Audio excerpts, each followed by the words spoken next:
Hey guys, so I'm back, and today we have a book talk, and we're talking about Clockwork Angel by Cassandra Clare. It's been a while since I made a book talk. I think the last one I made was in July, and that was for Order of the Phoenix. And yeah, so it's been a while. I'm a little out of practice, but you know, it's okay. So I just finished this last night, and I just am so in love, and I just have a lot of thoughts. This book talk is a long time coming because I've been telling myself forever that I was going to read the Infernal Devices trilogy. I've been saying that since I read The Mortal Instruments, which was sophomore, junior year of high school. I finished The City of Lost Souls, and then a couple months later, I think City of Heavenly Fire came out. I was gonna read it, but then people were like, oh, but it gives spoilers for Infernal Devices, so don't read it. So I still haven't technically finished Mortal Instruments. So I am still 5 books behind in the Shadowhunter world. That's the goal this year. If you watched my book illusions for 2017, was to read the Infernal Devices and also start rereading the Mortal Instruments, so then that way I can finish it and continue on with the other books. But I'm super excited. So again, this is a long time coming. So for those of you who don't know, the Infernal Devices is the prequel trilogy to the Mortal Instruments series. And honestly, I didn't really know a lot about this going in, and I think that's the best way to go into the series. The only thing I knew was that it's the prequel to the Mortal Instruments series. We follow Shadowhunters, and it's set in the 1800s London, which also really intrigued me. For those of you who haven't read it, which I feel is probably not a lot of people, since I'm one of the last people to read this. If you already have read the Mortal Instruments series, everybody else has read this.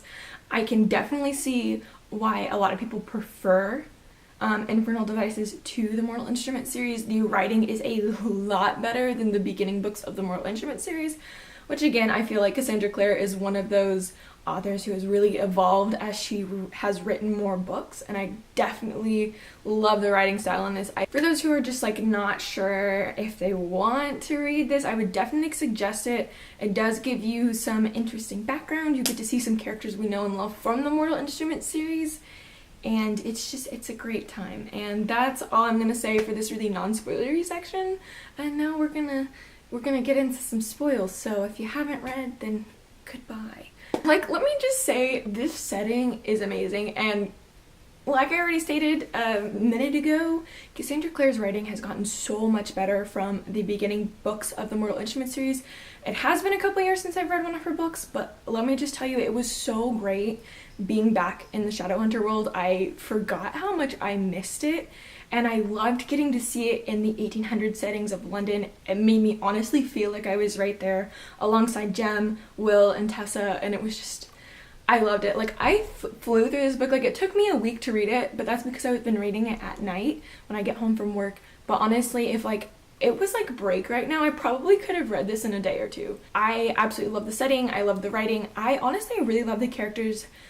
I can see why a lot of people really love this series. Like I've already said, the characters I feel are better. I really love the characters in this series, and I'm interested to see where they go on in the next 2 books. I really understand why Will Herondale is a lot of people's favorite character, especially in this series. It's like he's their #1 book boyfriend, and I definitely loved him. He's that sarcastic bad boy type that I am such trash for. However, saying that, honestly, I don't think he holds my top spot of favorite characters in this book. I really liked him, but there's just something very off about him to me. Not in a bad way, but just not enough that it's like, oh my god, I love him, and he's definitely what I want. I definitely feel like I much more prefer Jem, and maybe it's just because I've read a lot of books that have the sarcastic bad boy type of trope, which, I mean, isn't a bad thing. Like, I honestly love it, but I feel like maybe that's not what I want right now, and that's not why I'm like so in love with Will. Like, I love him. I love that he's very complicated, and we're not quite sure, we don't know a lot about his past and why he's the way he is, but I really like Jem. I loved his backstory. I mean, it's very sad and heartbreaking about what happened to his parents, and you know, him being tortured by a demon, and now he's addicted to a demon drug. Like, it's really heartbreaking, but I feel like that's what makes me love him even more. And honestly, when we were first introduced to Jem and she talks about how he has the silver hair, he's very pale, he's got the silver eyes, I was honestly thinking he may be part fae. But I was wrong. Again, like I said, I went into this book knowing like almost absolutely nothing, only that it dealt with shadow hunters. I had no idea that Tessa was a shapeshifter, which I thought was insanely cool, because I honestly just assumed that they were all three shadow hunters, you know, and they'd kind of grown up together. Or maybe it was going to be another kind of ordeal like in the Mortal Instruments series where, you know, you've got your set shadow hunters like Will and Jem, and then you have Once Mundane, who's actually a shadow hunter, all of a sudden introduced to the shadow world, but it wasn't. The fact that she's a downworlder is just even more interesting, especially since they are so much more open to like bringing her in, because we do see quite a bit of resistance against downworlders from, you know, the Enclave in this book, and also in the Mortal Instruments series. They're not very much liked, and so it's very interesting to see them just open their arms to Tessa and let her come in and like embrace her for who she is, and like, you know, not want her to leave. And can I just say, like, I ship her and Jem so hard. They are so cute, and I honestly hate that you can tell she likes Will, but Will is just such an asshole, and I know it's one of those sarcastic bad boy things, it's just like an automatic oh my god I love you thing. But honestly, I really want to see a girl go for like the sweet good boy instead of, you know, the bad boy, because they'd just be so cute, and I love Jem. He's my little baby. Now, very interesting enough, going into this book, I don't know why I thought it, but I assumed that our cast of characters for the Infernal Devices were a lot older than our cast for the Mortal Instruments series, which I was completely wrong, which totally makes sense though, because, you know, shadow hunters die pretty young anyways. But for some reason I just really thought they were a lot older before I started reading, and then I was like, oh wait, they're only like 17. One of my favorite things about this book is, you know, we don't really see it in the Mortal Instruments series because, you know, it is set in today's times, you know, and so, you know, they kind of do the same things that we do today. But I find it very interesting that for the 1800s, you know, the shadow hunters really broke the rules about what was correct for society standards, and we really get to see that from Tessa's point of view, because, you know, Tessa's new to the shadow world. She, you know, has been raised in the mundane world her entire life. She knows the correct things for society there, and so I find it really interesting that they still broke the rules towards that. Like, you know, they don't refer to people as by their last names with, you know, Miss or Mr. in front. They automatically refer to each other by first name status, and very interesting enough, I love that it's not as sexist as the real world was at the time, because obviously, I mean, if anybody's really taken a lot of history classes, during this time women really didn't have a lot of freedom. You know, maybe more so in the private sphere, but not so much in the public sphere. You know, we really get to see that through Tessa's eyes, you know, a woman, and Jessamine, like, is it Jessamine or Jasmine? The other Shadowhunter girl who just absolutely refuses to be a Shadowhunter. We really get to see it through their eyes. They're like, you know, a lady is meant to be there to please her husband and take care of the home and all this stuff. And then just the fact that the Shadowhunters just like throw that crap out the window, and it's like, no, we're gonna wear trousers and we're gonna go out and, you know, kill some freaking demons. Like, it's just, it's A+. I love it. Like, I love reading books, particularly time period books, that just kind of throw out social dynamics like out the window. It's amazing, because I mean, who doesn't love to read about really strong, powerful females? It's just, it just makes me love this book even more, getting to see that women are just so kick-ass in this time period. I wasn't sure if we were really going to see some of our previous characters we have met in the Mortal Instruments series In this book, I knew it was plausible because some of them have been around a really long time, but I wasn't sure if that's what was going to happen. And it was, I loved it, honestly. Like, I loved getting to see Magnus. Magnus is probably one of my favorite characters in this entire world. The Shadowhunter world, besides maybe Simon. Simon really grew on me towards the end of Mortal Instruments too. But it was really great getting to see Magnus. It's earlier, and this is especially a very interesting part, because this is when he's still with Camille, which we get snippets of in the Mortal Instruments series. So it was really interesting to see kind of their relationship. I mean, we didn't get to see much, but like the ending, like the epilogue was kind of heartbreaking, because, you know, it's just Magnus, and he's at, you know, Camille's house, and he says she's not coming back. She probably won't be back for a while, and, you know, he's like, I could just pick up and leave again. It just hurts my heart, because we know he's been through so much heartbreak in his lifetime, and it just hurts.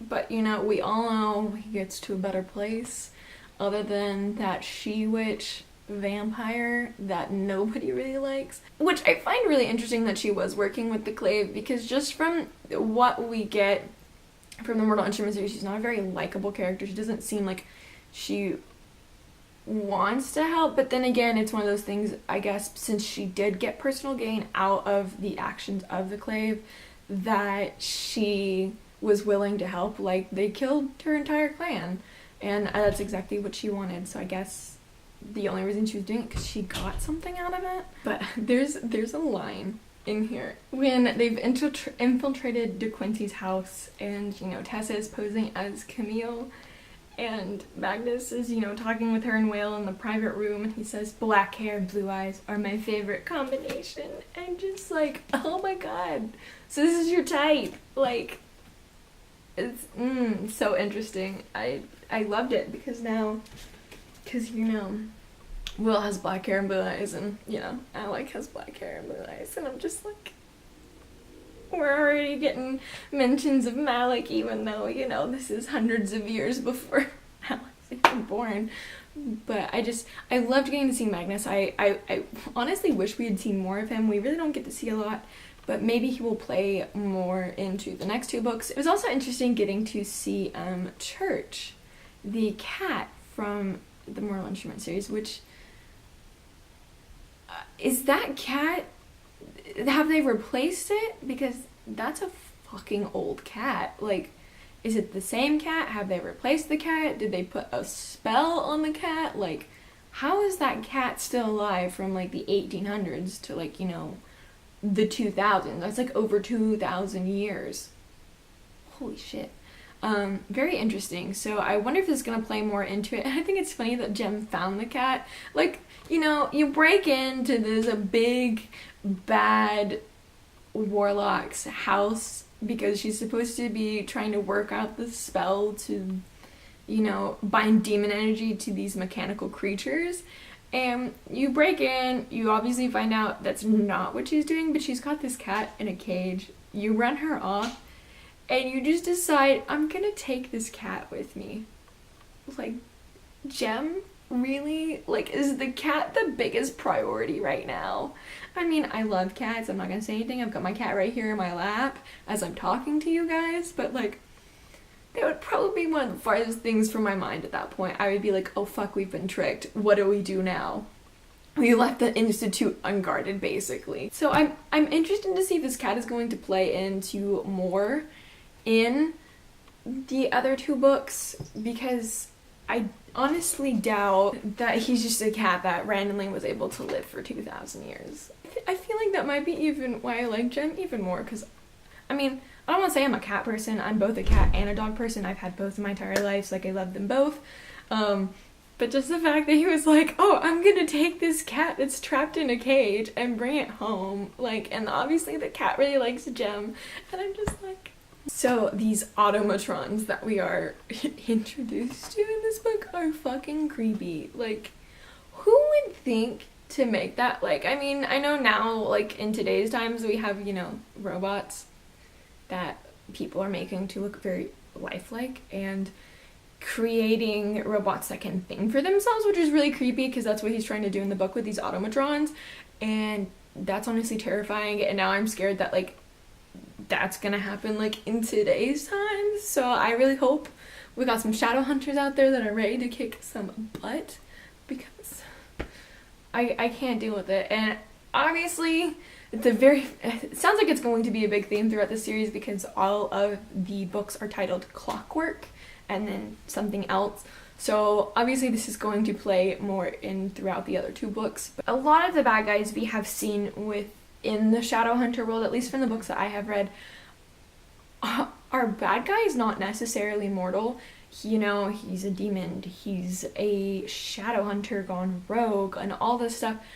But in this series, the bad guy is just literally a normal human being that has found out how to manipulate this world, which I find extremely interesting, and I honestly really like it. I like seeing a bad guy in a fantasy novel that is not necessarily fantastical himself. You know, he's just a mundane. He's found out about this shadow world, and he's found a way to manipulate the people within it to do what he wants. Mortmain, is that how you say his name? I don't know. We're gonna call him M.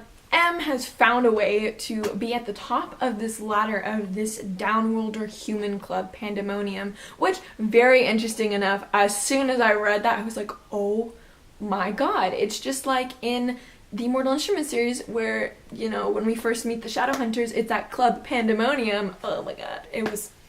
I'm liking the connections I'm seeing here between this and the Mortal Instruments series. Oh, it's great. But the fact that he has created this club, he's found a way, he's got, you know, all these downworlders under his control, like freaking De Quincey, when he tricked everybody into thinking that he was the Magister, and really it wasn't, it was this other guy. Like, this guy is brilliant, and obviously we have not seen the last of him. I am so intrigued as to see what was it that got him into this. How did he figure out to make himself so powerful within the Shadowhunter world, even though he is just mortal? How has this happened, and what exactly did he mean at the end with Tessa that he was a part in her creation? I'm very intrigued as to what he means, because he said it was set up way before he even came into existence. So I want to know who set this up, why did they do this? You know, there's just so many questions left at the end of this book, what all this going on. And obviously he didn't die, he just suddenly vanished, like he was able to do magic, which he shouldn't be since he's immortal. And I'm just, I've got so many questions, but I'm really interested to see this, and especially when he told Tessa, your mother didn't know what she was either.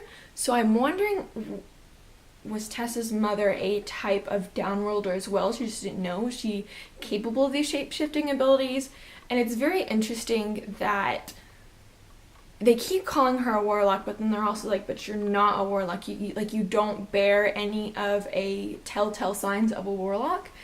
And I'm interested to see if maybe she is one, but she's a very special breed. I just can't quite figure out, like, I feel like she might be, but I feel like she's an exception to the rule. Like, I really want, in this next book, I want to get answers about Will, because he definitely gets very guarded when he's asked about his parents and all of this stuff.